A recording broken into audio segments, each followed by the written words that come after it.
The spring wind arrived as a soft hand that lifted the lamb's ears and combed the mare's manes, and I thought it would carry me like a feather across the grazing plain. I was 16 and quick, the runner of my clan, good for errands between the gers when the hearthstones were still warm and the milk pails steamed. My name is Saran, which my mother liked to say meant both love and tether, as if she hoped I would someday learn how to tie my heart to the ground without breaking it. That morning the sky was lacquered blue, a bowl with a crack of pale cloud where the sun would pour its milk. The herd moved like a slow river, and the foals tasted the world. My brother Borte laughed when one colt sneezed and fell backward, and our grandmother struck her bow against the saddle to startle away a kite.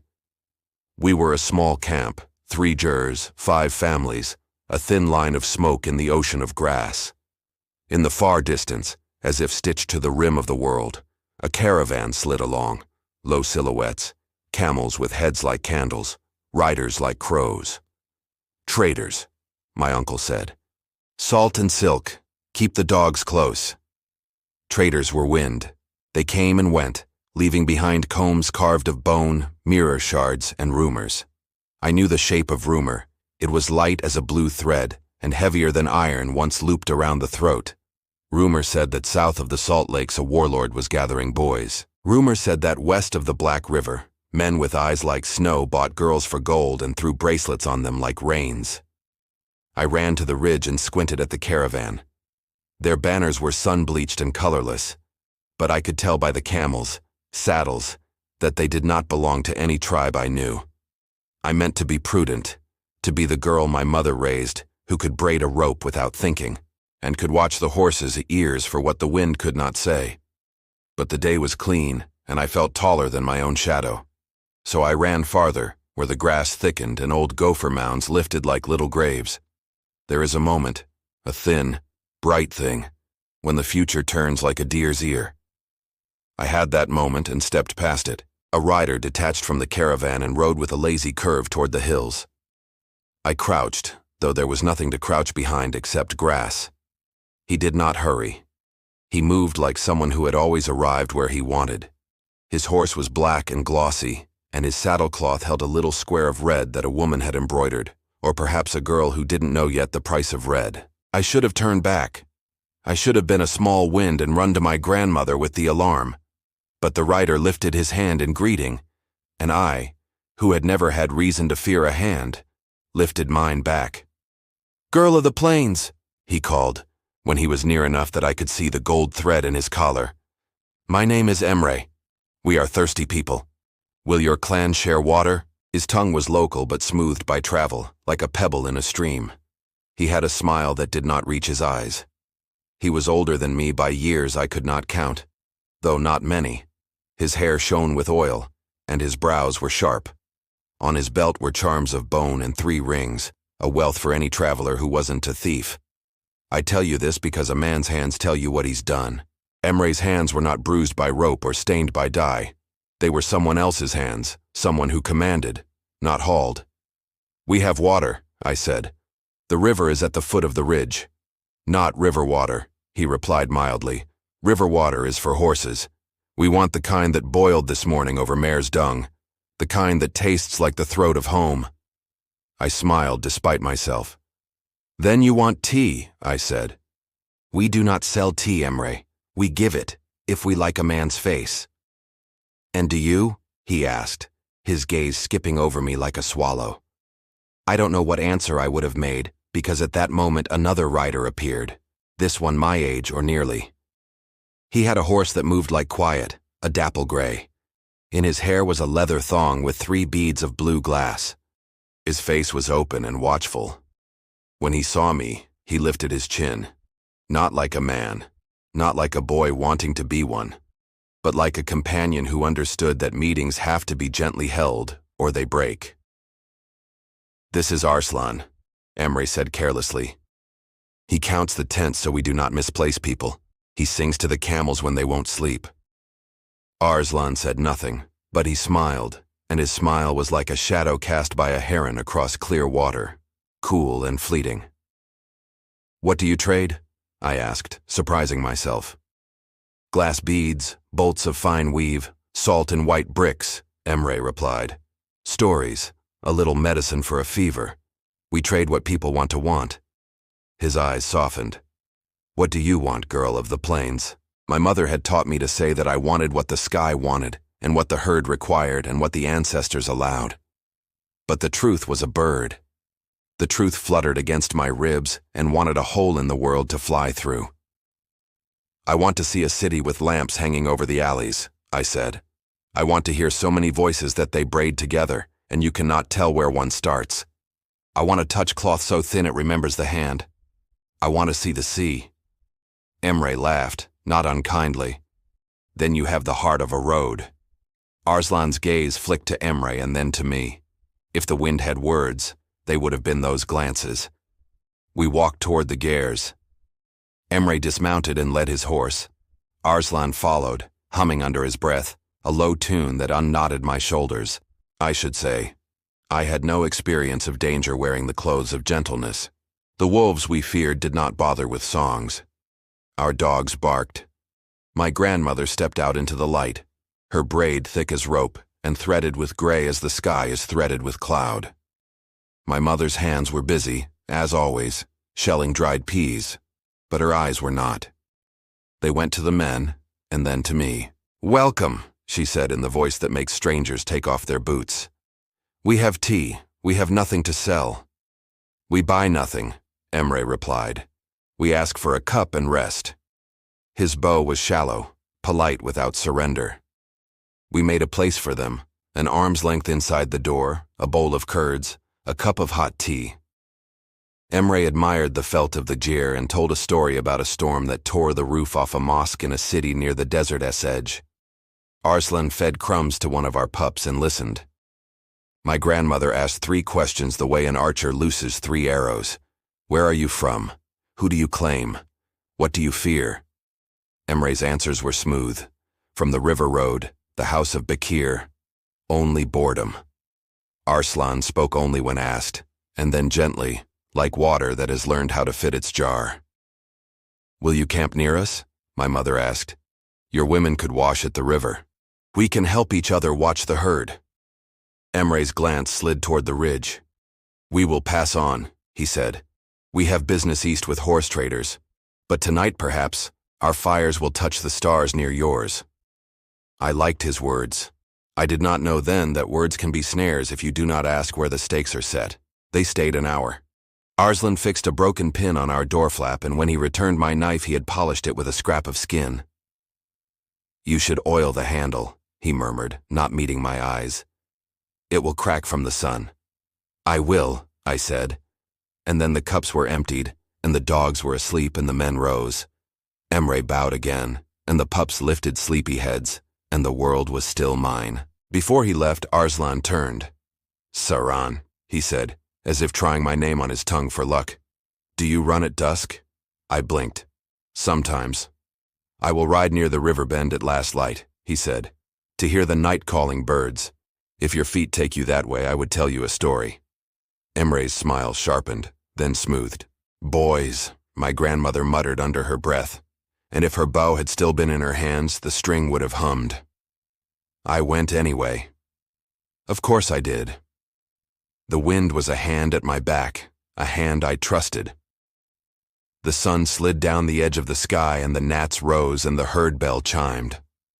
I ran across the shallow valley where the poppies like to grow and where the old bones of winter lay under clods like memories. At the river bend, the water slowed, as if it had found a mirror of itself and stopped to make a face. There, on the far bank, Arslan waited on the dapple gray. He did not cross. He dismounted and stood with his horse's reins looped over his arm, as if the animal were a question he would not press for an answer. He told me a story about a city with lamplight flung on wet stones, about a man who carved wood so thin you could see the sun through it, about a woman whose bread never went stale because she sang to it. The sky darkened and the birds came to drink and the first stars pricked the blue like stitches. You've seen these places? I asked, half hungry, half afraid of my hunger. I have seen some, he said. Others I have only been told. but I know how the road holds all of them like beads. And you? I asked. What do you want? He looked at me, and his gaze was clear as the river. To go where I choose, he said, and to know that if I turn back there is a fire that knows my name. His words made something tilt inside me, like a bowl set on uneven ground. I should go, I said. My mother measures time by the kettle. He nodded. Wait, he said, and reached into his saddlebag. He took out a strip of blue cloth, long and narrow, the kind girls tie in their hair on festival days. A wish thread, he said. We knot it for the road. He handed it to me, but before I could take it, hands were on me, hands like iron. A rope fell from above my shoulders and pinned my arms. A gag struck my mouth like a horse's knee. Emre's laugh cut the air. 3 men stepped from behind the reeds, not shadows, but the owners of shadows, and the gray horse shied and Arslan shouted, rage or warning I could not tell, and the rope hauled me backward so fast the sky tore. I have learned since that hunting has 2 kinds, the honest chase and the patient snare. I had stepped into the second. The wish thread dropped in the mud. I swallowed my own name. Not a mark, Emre snapped. She'll fetch better unspoiled. Arslan's eyes burned. He grabbed Emre's arm. No, he said, in a voice I had not heard in his throat, something deep and older than his youth. No. Emre turned to him, and in that instant, I saw that the rings were not for show. He wore authority like a second skin. Do you think I fed you to make you soft? He hissed. Do you think because I taught you the quiet roads that you can dictate to me? Arslan's jaw set. He looked at me once more, a look that was apology and promise and despair. And then he released Emre's arm and stood very still, like a man who has found out the house he built was a cage. They lifted me. The gag tasted of sweat and old leather. A cloth bag came over my head and the world became wool and heat in my breath. I heard the river, the bark of a fox, the clank of bits. I could not hear Arslan's song. I will not breed pity in you with the details of the journey. What matters is that I learned the sound of camels dissatisfied, the creak of the rope on stakes, the way the stars turn even when a person is tied. We moved at night. By day I lay in a tent that smelled of spices and fear. There were other girls, not all from the steppe, one with henna on her hands, one with a scar over her lip, one who did not speak. We drank water and ate flatbread, and were told that our hair would be washed in rows if we did not cry. Emre ran the caravan like a well-tuned lute. He never shouted, but the men moved when he lifted a finger. He did not touch me except to adjust a strap. He watched me as if measuring an animal. I learned to look at his shoulder rather than his face, so that his eyes slid off me. Arslan kept the books and counted salt bricks and, at night, sang softly to the camels so they would kneel. He did not speak to me. Perhaps he was not permitted. Perhaps he was afraid of his own wanting. Once, in a dawn when the air was the color of unripe apricot, he paused near the tent where we were kept. He stood so close I could smell horse and sun from his clothes. He whispered, "At the border there is a village with a crooked willow and a shrine to a local saint without a head. On the left of the road a well, on the right a man who sells sesame bread in a clay oven. If we pass there, if I drop something, follow it." He was gone before I could answer. We passed 3 rivers and a flat land with thorn trees and a field of stones where some long-ago army had broken and lay down. Nights were a mirror the moon peered into. The girls slept with our backs touching. We made ourselves small and told each other the names of our mothers. When one of us cried, we pretended not to hear because we had no room for 2 people's grief at once. On the 11th night, we came to the place Arslan had described. I knew it because the willow was like a woman who had forgotten how to stand upright, and the shrine was a lump of whitewashed brick with a ragged banner. The bread oven man wiped his brow with a cloth blackened by sesame smoke. The world smelled of tar and dough. We stopped to water the animals. Emre walked the line of camels, flicking their bellies lightly with a stick as if they were a string he meant to pluck. Arslan dismounted, and as he had promised, dropped something. It was small and dark, and it fell soundlessly into the dust between 2 stones. The men were busy. The sky was a pale rind. My heart hammered so wildly I felt sure it would rattle the tent. I made my body slow, the way my mother taught me to approach nervous mares. No jerks, no suddenness. I asked for water, and the guard waved me toward the jar with 2 fingers. I tripped. I tripped on purpose. I fell hard enough to raise a cough of dust, and with my hands splayed to catch myself, my fingers closed around the small, dark thing. A flint. He had given me fire. It was enough, and not enough. Near the willow was a boy playing with a hoop. He glanced at me and then at the guard, and because boys know the shape of trouble better than men do, he looked at the camel's feet. "Your tether's loose," he said, casual as the sun. The guard swore and went to check. The rope was fine. He spit, bored. I slid the flint into my sleeve. That night, when the camp settled, I rubbed it with a chip of iron until the sparks spat like yellow fish. I breathed on the tinder the cook had left and watched a lick of orange open its eye. "Fire is a mouth," my grandmother used to say. "Feed it right and it will speak your language." I spoke to it. I fed it. For a moment I thought only of escape, only of my own legs and lungs and the black river ahead. But then the girls stirred, and the quiet one's hand found mine. I could not leave them. The fire grew. It nibbled the edge of the rope like a good knife.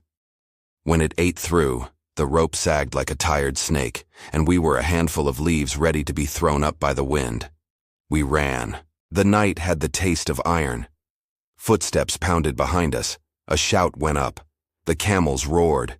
I heard Emre's voice, thin and deadly. "Do not harm the stock." I heard Arslan's voice. No words, only the sound a hawk makes when it drops. We reached the willow, and then the ditch beyond. The quiet girl fell. I dragged her. The henna girl turned, teeth bared, a foal defending the space between hoofbeats. The ditch fell into a culvert that smelled of damp clay. I shoved us into it, and the earth closed over our heads like a second sky. They passed above us. I felt their footfalls. I tasted their curses in the dust. The henna girl began to sob, and I put my hand over her mouth and whispered the names of stars to keep the fear from breaking us. Altan, Aldebaran, Saran, even though the last of those is only me and not a star at all. After a long time the footsteps thinned. A longer time and there was only breath. At last we crawled out and found ourselves at the edge of the village, shadows among shadows. We hid in an empty goat pen until the east blued. I would like to say that we found a family with a good heart who took us in, washed our hair with rose, gave us new names, and sent us toward our mothers. But the world is not a story that quick. The bread oven man refused us, afraid of Emre's reach. The shrine keeper gave us a stale fig and a warning. At noon, a woman with a child on her hip brought us water and told us to keep moving, because men like Emre must not see that kindness dwelt here. I understood. Mercy has its own fear. We traveled by day across the waste of the land, keeping to the ditches and the shadow of mule paths. We slept in stacks of reed and under abandoned carts. Twice we gratefully ate the crusts of men who cursed us for taking them. On the third day, the quiet girl spoke for the first time, in a voice like a reed flute. "My name is Mina," she said. "Names are anchors. With hers, we made a rope. We did not reach my clan. The world is wide on foot, and our strength was a small cup. But we learned to move like grass. We traded the flint for dried fish and a scrap of felt. We made a needle from a thorn and mended the hem of our fear so it would not trip us. We were not free. We were simply away. I thought that was the end of Arslan, and I let myself hate him to make the ache less bright. He had been a net with a voice. He had led me to the willow with a story and given me fire like a guilty god. Hatred is easier than a debt, but the road is a ring. It loops. One dawn we entered a camp where the women wore bronze coins on their belts, and a boy waved us toward a gear with a white felt door and said, "The lady there won't turn away a sparrow." Inside was a woman with a scar down one cheek that did not make her ugly, only fierce. She listened to our tale and rinsed our feet with warm water as if we were guests. And while she was doing this, her daughter lifted the door flap and said, "My," and Arslan walked in behind her, leaner and older by weeks that felt like years.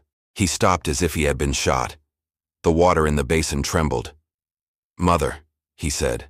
but the word was broken. "These are the world's daughters," the woman said. "They share our tea." He could not look at me and yet could not stop. His gaze hovered near my face like a moth near flame. "My mother is Halimi," he said, as if it were a confession. "This is our winter camp. Emre passed north. Halime saw everything a woman sees when she has had to name the price of safety and pay it 3 times. "My son has walked next to wolves," she said, very softly. "He did not know until last month that their teeth were set for him too." Arslan flinched. "I believed I was buying my freedom with obedience," he murmured. "I believed I could open cages with small keys." "I was wrong. Were you?" Halimi asked. "You put a fire into this girl's sleeves." "In many cages I set no flame," he replied. "In many cages I looked away." Halimi set the basin down. The water stilled. "Then look and do not look away now." He did. He looked fully, his shame unmasked, his hope a shy animal. The girls and I ate soup with lamb fat gleaming on the surface, and we stuffed felt into our shoes against the day's cold.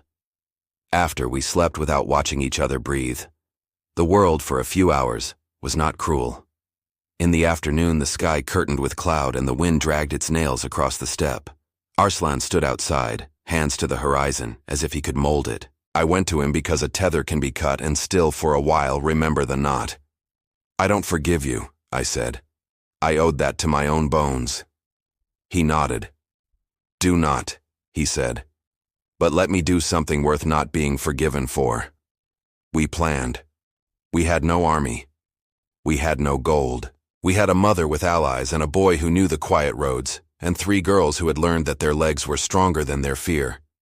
Emre moved caravans. Caravans need water and shadow, and men who will look toward coin rather than conscience. Halimi's brother, a man whose mouth had been broken by a horse's kick so that his words were slow, knew the ravines. We made a map that fit inside the length of a song. It is not a heroic tale. It is a small and stubborn one. We moved at night to the notch in the hills where the road is forced between 2 slabs of limestone like a herd through a gate. We blocked the eastern end with a cart dragged and wedged until the spokes sang. We waited with our breath muffled in our sleeves. When Emre's caravan entered the notch, the wind rose. We lit a fire that licked up the dry grass. Smoke is a horse. If you know where to tug, it runs where you send it. We sent it into the faces of the lead men, into the nostrils of the camels, into the eye of Emre's calm. Chaos is also a kind of mercy if it opens cages. The camels knelt. The men coughed and cursed. We cut ropes. We put knives in strangers' hands and said, "Run." Some did. Some did not. One girl clung to the bales of cloth as if they were safety because she had been told so long that value wore silk. I pulled her away and she slapped me, and then burst into sobs, and then ran. Emre rode forward through smoke like a man walking through his own dream, and then the dream tore.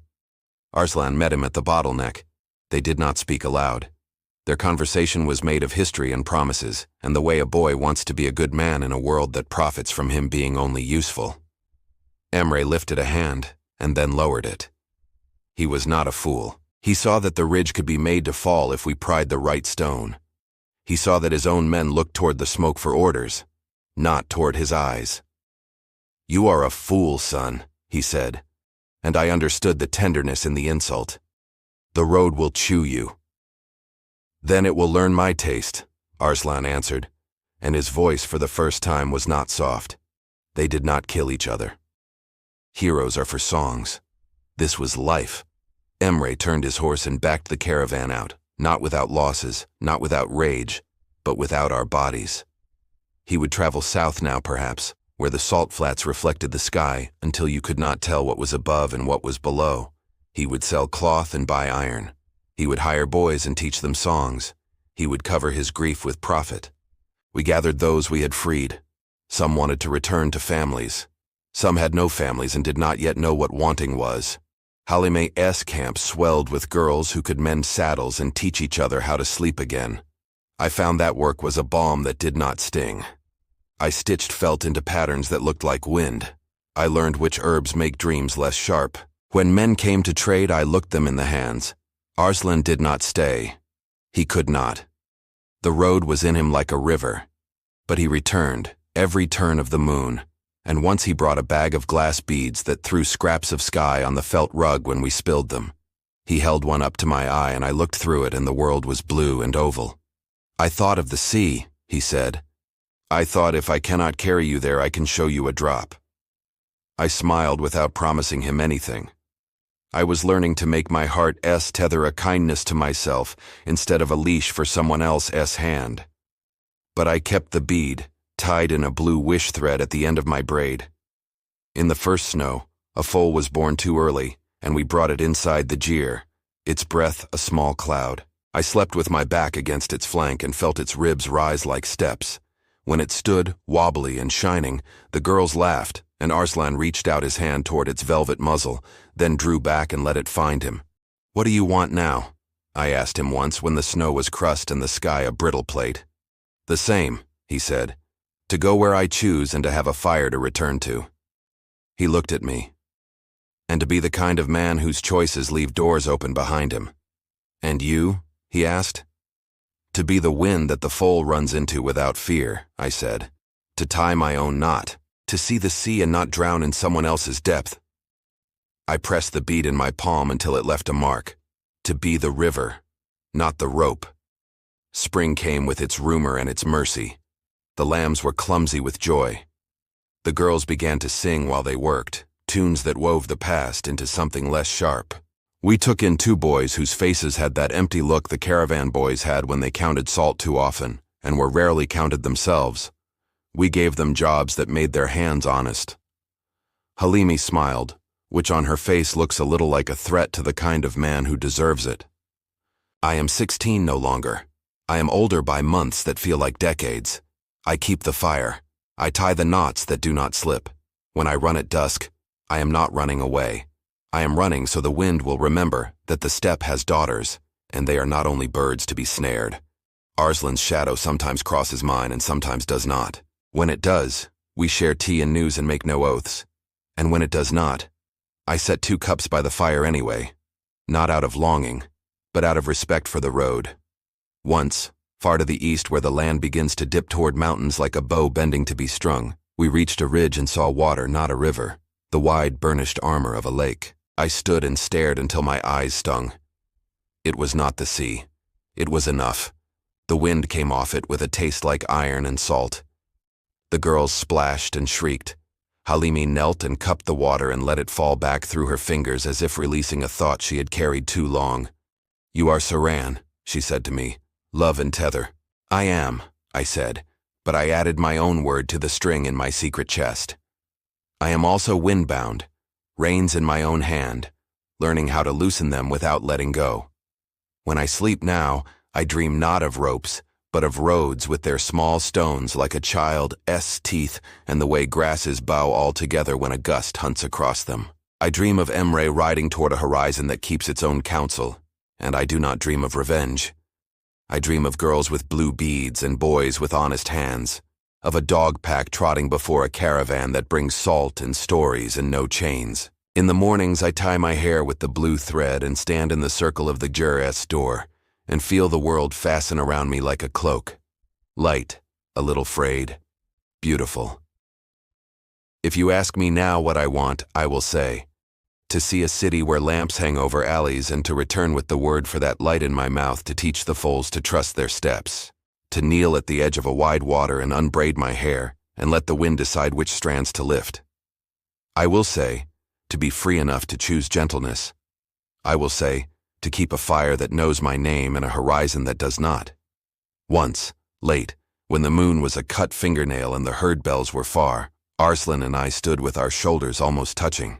He lifted his hand and I lifted mine. We did not need to touch. Between our palms was the space where a bird could fly through. That space is everything. It is where the wind goes, and where I went, and where I will keep going. Soft, and fierce, and mine.